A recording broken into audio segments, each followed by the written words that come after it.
রোজ তো তোমরা দেখো সকালে লাঞ্চ বক্স প্যাকিং করার ভিডিও, রান্না তৈরি করার ভিডিও বা আরও আদার্স কিছু ভিডিও। তোমাদের সাথে সেরকমভাবে কিছু শেয়ার করা হয়ে ওঠে না, কিন্তু আজকে তোমাদের সাথে শেয়ার করতে চলেছি লাঞ্চ বক্স প্যাকিং করার পরের কিছু কাহিনী। এখন শোনা যাচ্ছে টিউশন, আর বাবাই তো আগেই টিউশন চলে গেছে, আর সোনাইয়ের বাপি দোকান চলে গেছে। এখন যে যার মতো নিজে নিজের কাজে চলে গেছে। তারপর এবার বাড়িতে আমার কাজকর্ম করার পালা। এই যা গরম পড়ে গেছে, সকাল থেকে যা রৌদ্র উঠেছে, এখন তো ছেলে মেয়েদের টিউশন যাওয়া অনেক মুশকিলের কাজ হয়ে গেছে। এই সবাই যখন চলে যায় তারপর কিন্তু আমি একটুখানি রেস্ট নিই, ভিডিওতে ভয়েস ওভার করি, তারপর ভিডিও আপলোড দিই, আর তারপর কিন্তু বাড়ির সমস্ত কাজ করে নিই। একটা সংসারে সকাল থেকে ঘুম থেকে উঠে নিয়ে রাত্রি অবধি কী পরিমাণে যে কাজ থাকে কি আর বলবো। এখানে দেখো সিঙ্কে জড়ো হয়েছে অনেকগুলো বাসন, বাসনগুলো ধুতে হবে। সকালে চাটা খাওয়া হয়েছে, তারপর টেবিলটা মোছা হয়নি, তাই এখন টেবিলটা ভালোভাবে মুছে নিলাম। এই গরমে বাড়ির সমস্ত কাজ করা যত না কষ্টকর একটা ব্যাপার, তার থেকেও সবথেকে বেশি কষ্টকর কাজ হচ্ছে একটা, যেটা আমার ভিডিওর লাস্টে আছে। আমি বলবো না, তোমরা নিজেরাই দেখে নেবে কী পরিমাণে কষ্ট হয়। সকালে ঘুম থেকে উঠি আমি 5:30 কিংবা 6টার মধ্যে। আর তোমরা কে কখন ঘুম থেকে ওঠো সকালবেলায়? সকালে বাজার থেকে এনেছিল আম এবং লিচু। এখন যেহেতু গরমকাল, তাই আম লিচু খেতে কিন্তু অনেক ভালো লাগে। আমার তো বেশ ভালো লাগে, তোমাদের কেমন লাগে? আচ্ছা, আম লিচুর মধ্যে তোমাদের পছন্দের ফল কোনটা, আম না লিচু? আমাকে যদি জিজ্ঞেস করো আমি তো দুটোই বলবো। তারপর এখানে এনেছে বাজার থেকে এক ট্রে ডিম, এবং ডিমগুলো ভালোভাবে রেখে দিতে হচ্ছে। আমি কিন্তু ডিম এমনিতে ফ্রিজে রাখি না। যখন গরমকাল থাকে তখন কিন্তু বাইরে থাকে না ডিম, তখন একটু ফ্রিজে রাখতে হয়। তোমরা কি ডিম ফ্রিজে রাখো নাকি বাইরেই রেখে দাও? আচ্ছা, তোমরা কি কেউ বলতে পারবে এক ট্রে ডিমে কয় পিস ডিম থাকে? এখানে আমি টেবিলটাকে ভালোভাবে মুছে নিলাম।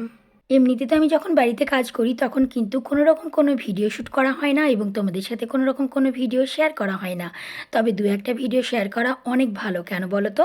এই যে আমার বর বলে সারাদিন বাড়িতে বসে বসে করো কি, এইটাই হচ্ছে ওর একটাই ডায়লগ।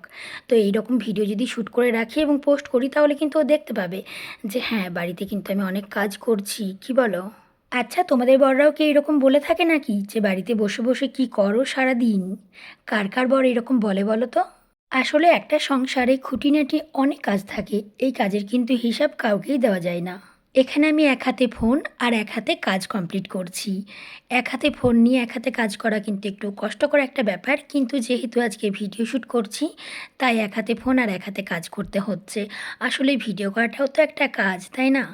আমি কিন্তু আবার একভাবে কাজ করতে পারি না, মানে কিছুটা কাজ করে নিয়ে একটুখানি রেস্ট নিই, বসে নিই, ফোন দেখি, তারপর কিন্তু আবার বাকি কাজ কমপ্লিট করে নিই। তোমরা কি করো, একভাবে কাজ করে নাও নাকি একটুখানি রেস্ট নিয়ে নিয়ে তারপর কাজ করো?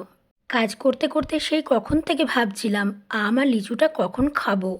যখনই দেখলাম সুন্দর সুন্দর আম এবং সুন্দর সুন্দর লিচু এনেছে, তখনই ভাবছিলাম কখন খাবো। এখানে আমি আম লিচু খেয়ে নিলাম, আর আম লিচুটা কিন্তু ভীষণ পরিমাণে মিষ্টি ছিল। সকালে রান্না করার পর কিছু বাসন রয়েছে, যেমন দুটো কড়াই, প্রেসার কুকার, এইসব কিছু। আর আগের দিন রাত্রে আমার কিন্তু বাসন ধোয়া হয়নি, তাই কয়েকটা থালা বাসন ছিল।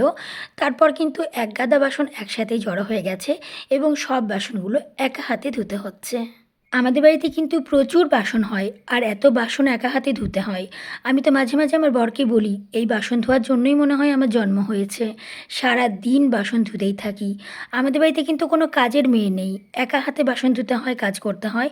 আসলে কাজের মেয়ে রাখাটা আমার ঠিক পছন্দ নয়। যখন দরকার পড়বে তখন তো রাখতেই হবে। আচ্ছা, তোমাদের বাড়িতে কি কাজের মেয়ে আছে, নাকি তোমরা একা নিজের হাতে এরকম কাজ করে নাও? জানিও তো একটু।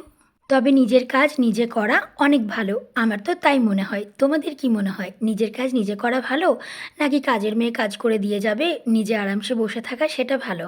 এখন গরমের দিনে এই যে আমি বাসন ধুচ্ছি, এই টাঙ্কির জলটা প্রচুর পরিমাণে গরম হয়ে যায়। তবুও সকাল সকাল যদি বাসন ধুয়ে নিই তাহলে ঠিক আছে, আর যদি 9টা 10টা কিংবা 11টা 12টার সময় বাসন ধুই তাহলে তো প্রচুর গরম হয়ে যায়, মনে হয় যেন ফুটন্ত জল পড়ছে। যখন গরমকাল আসে তখন মনে হয় শীতকালটাই ভালো ছিল, ঠান্ডা দিনটা বেশ সুন্দর রান্না করতাম, গরম লাগতো না। আবার যখন শীতকাল চলে আসে তখন মনে হয় গরমের দিনটাই ভালো ছিল, কী সুন্দর বাসন টাসন ধুতাম, ঠান্ডা লাগতো না। তাহলে বলো তো, মানুষের কোনো দিনই শান্তি নেই, না গরম না শীত। সকালে ঘুম থেকে উঠে নিয়েই আমার একটা কাজ থাকে, সেটা হচ্ছে রান্না তৈরি করা। আর রান্না যখন তৈরি করি তখন কিন্তু না বিছানা বাগানো হয়, না মশারি বাগানো হয়, কিচ্ছু কাজ হয় না। শুধুমাত্র রান্নাতেই লেগে থাকি। রান্না করার পর যখন সবাই চলে যায় তখন বাড়ির সমস্ত কাজগুলো করে নিই। সকাল টাইমটা তো আমাদের বাড়িতে যুদ্ধ লেগে যায়, একদম যুদ্ধ যাকে বলে। আসলে এত তাড়াহুড়ো থাকে সকালে, ওর খাবার নিয়ে যেতে হয়, বাবাই টিউশন যায়, সোনাই টিউশন যায়, ওদেরকেও কিছু জলখাবার দিতে হয়, তারপর নিজের চাটা খাই। এই করতে করতেই সকাল টাইমটা একটু পেরিয়ে যায়, মানে পুরো যুদ্ধ লাগার মতো পরিস্থিতি হয়ে যায়। এই ড্রেসিং টেবিল মোছা কিংবা কম্পিউটারের টেবিল মোছা, কম্পিউটার মোছা, এইগুলো কিন্তু এই কাজগুলো মানে মাঝে সাঝে আমি করে থাকি। প্রত্যেকদিন কিন্তু এই কাজগুলো করি না। কখনো সখনো এই কাজগুলো করতে হয়। তবে প্রত্যেকদিন করলে খুবই ভালো হয়। তবে বাড়ির যে সমস্ত কাজ থাকে, ঘর মোছা, ঝাড় দেওয়া, বাসন ধোয়া, এই কাজের বাইরে এইসব কাজ তো করা হয়ে ওঠে না। সপ্তাহে ১ দিন এইসব কাজগুলো করি। যতই ডাক্তারই বলুক না কেন যে ঝুঁকে ঝুঁকে কাজ করো না, কিন্তু এই যে ঘর ঝাড় দিচ্ছি, একটু তো ঝুঁকতেই হবে। না ঝোঁকার কারণে আমি কিন্তু পাপোশগুলো পায়ে করে উঠিয়ে তারপর ঝেড়ে নিই, যাতে ঝুঁকতে একটু কম হয়। কোমরে স্পন্ডাইলাইটিস আছে সেই কারণে। আর শুধু কোমরে স্পন্ডাইলাইটিস তাই নয়, ঘাড়েও স্পন্ডাইলাইটিস হয়ে গেছে। চিন্তা করো একবার। যখন মানুষের একটুখানি কিছু রোগ হয়ে যায়, তখন মানুষ ভাবে কী না হয়ে গেল আমার, এটা কি আর কোনো দিন ঠিক হবে? মনে হয় ঠিকই হবে না, এই রকম ভাবনা চিন্তা। কিন্তু এই রোগের সাথে থাকতে থাকতে অভ্যেস হয়ে যায় মানুষের একটা। এই যে কোমরে স্পন্ডাইলাইটিস কিংবা ঘাড়ে স্পন্ডাইলাইটিস হয়েছে, আমি তো অনেক দুশ্চিন্তা করছিলাম, অনেক মন খারাপ করছিলাম। কিন্তু দেখো এখন এইরকমভাবেই থাকতে হচ্ছে। তবে এটার জন্য মেন দরকার এক্সারসাইজ করা। তবে আমার তো এক্সারসাইজ করা হয়ে ওঠে না। আর এদিকে দেখো গরমে ক্লান্ত হয়ে গেছি, একটু ভাবলাম ফ্যানের হাওয়ায় বসবো, কিন্তু দেখো লাইন নেই, কারেন্টটা কেটে দিয়েছে। এই গরমের দিনে এই লাইন চলে যাওয়ার সমস্যাটা হচ্ছে সবথেকে বিরাট একটা সমস্যা। তোমাদের ওখানে সারাদিনে কতবার লাইন কাটে বলো তো? আমাদের এখানে তো সারাদিনে অনেকবার লাইন কাটে। আর লাইনটা কাটে তো কাটেই, অনেকক্ষণ কেটে রেখে দেয়। এখন দেখো ঘর মুছছি, এখন কিন্তু লাইন চলে এসেছে। আর লাইনটা দেখে আমার ভীষণ খুশি লাগছে। এই যে ফ্যানের হাওয়াতে ঘরটা মোছা হচ্ছে, তাহলে ঘরটাও শুকিয়ে যাবে, আর আমারও একটু গায়ে হাওয়া লাগছে। এই এত গরমে প্রত্যেক মানুষেরই ভীষণ কষ্ট। সেটা বাইরের কাজ হোক না কেন কিংবা বাড়ির কাজ হোক না কেন। বাড়ির কাজে একটা সুবিধা আছে, যেমন এই ফ্যানের হাওয়াতে হাওয়াতে কাজ করতে পারছি। আর বাইরের কাজে কিন্তু অতটাও সুবিধা নেই, গরমে গরমে মানুষকে কাজ করতে যেতে হচ্ছে। কিন্তু কিছু করার নেই, এই গরমে তোমরা বেশি করে জল খাও এবং সারাদিনে একবার অন্তত নুন চিনি জল খাওয়ার চেষ্টা করো। তাহলে দেখবে শরীর অনেক সুস্থ থাকবে। বাড়ির সমস্ত কাজ করা যত না কষ্টকর একটা কাজ, তার থেকে বেশি কষ্টকর কাজ হচ্ছে এইটা, যেটা আমি এখন করতে চলেছি। দরজা জানলা বন্ধ করে দিলাম। এবার আমি বিছানায় বসে যাব। আর তারপর ফ্যানটাকে আমি একদম অফ করে দেবো। এইটা হচ্ছে সবথেকে বেশি কষ্টকর, কি বলো তো? ভিডিওতে ভয়েস ওভার করা, এইটা হচ্ছে সবথেকে বেশি কষ্টকর কাজ। এই যে ভিডিওতে এখন ভয়েস ওভার করছি, তার জন্য কিন্তু দরজা জানলা সমস্ত কিছু বন্ধ রাখতে হয়, যাতে বাইরের কোনো রকম কোনো সাউন্ড না আসে। আর ফ্যানটাকেও অফ করতে হয়, যাতে কোনো রকম কোনো আওয়াজ না আসে।